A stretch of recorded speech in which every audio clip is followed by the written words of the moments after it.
On the morning of July 13th, 2011, a man staying in the guest house of a historic mansion in Coronado, California, called 911 to report something he had just found in the property's courtyard.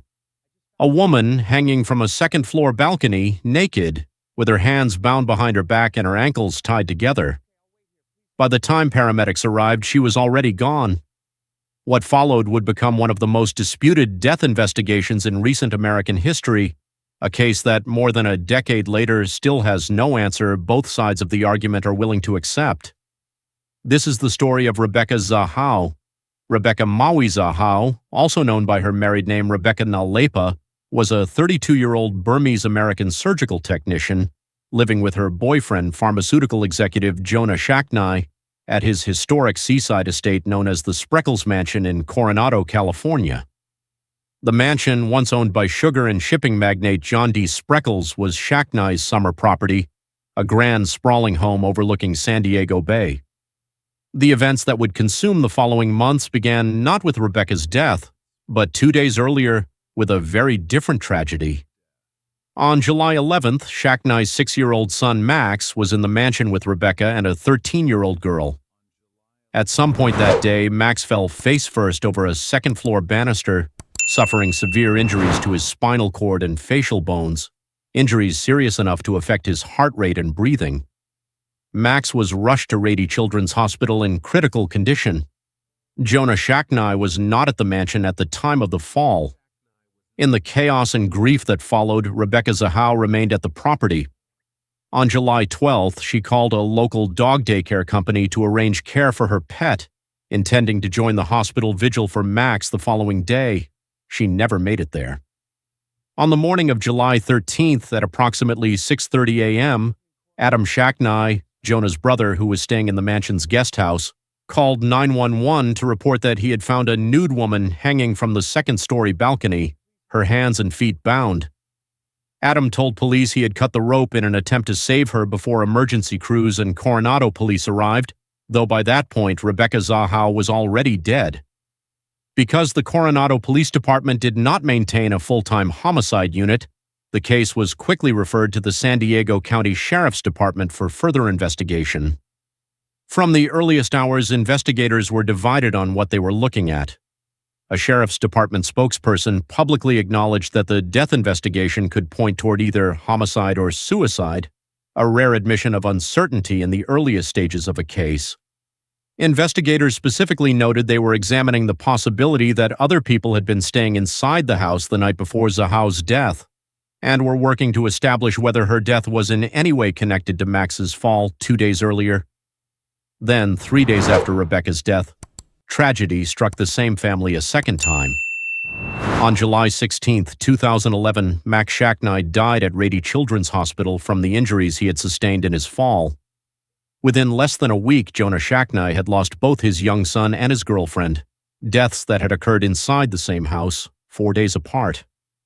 In the wake of both deaths, Jonah Shaknai left the Coronado mansion for Arizona while investigators continued their work, and the Sheriff's Department confirmed that autopsy records and search warrant affidavits would remain sealed for the duration of the investigation. As the investigation progressed, details of the scene at the mansion began to surface, details that only deepened public suspicion that something more sinister than suicide had taken place. Rebecca's bindings were elaborate, her ankles bound, her wrists tied behind her back, a gag in place. Investigators also noted bruising on her head, and perhaps most strikingly, a cryptic message painted onto a bedroom door inside the mansion, details that would go on to fuel years of public debate, podcasts, and independent investigations.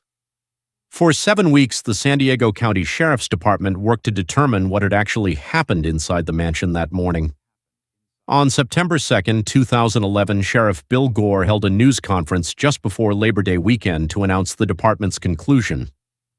Gore stated that based on the evidence and autopsy results, investigators had determined Zahau had hung herself, and further concluded that she had tied her own elaborate bindings before propelling herself from the balcony.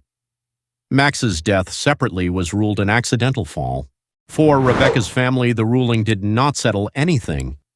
Zahau's mother and sister refused to accept that the 32-year-old surgical technician, a a woman with a strong Christian faith, would have taken her own life, let alone in a manner requiring such an elaborate, physically difficult set of self-inflicted bindings. In November 2011, the family's doubts reached a national audience when the case was featured on the Dr. Phil show, including results from an independent autopsy conducted after Zahau's body was exhumed specifically for further examination.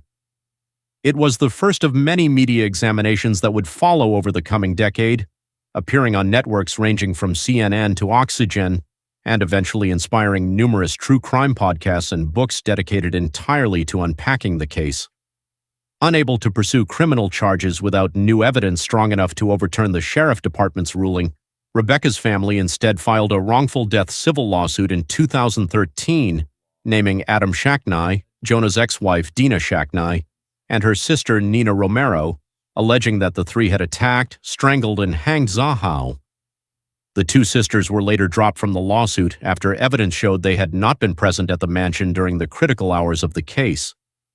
The family's suggested motive centered on the idea that Rebecca, as the adult responsible for Max at the time of his fall 2 days earlier, may have been targeted in some way connected to that tragedy. The civil trial finally began nearly 7 years after Rebecca's death, with the Zahau family's attorney telling reporters there remained too many unanswered questions in the case for the family to accept the original ruling.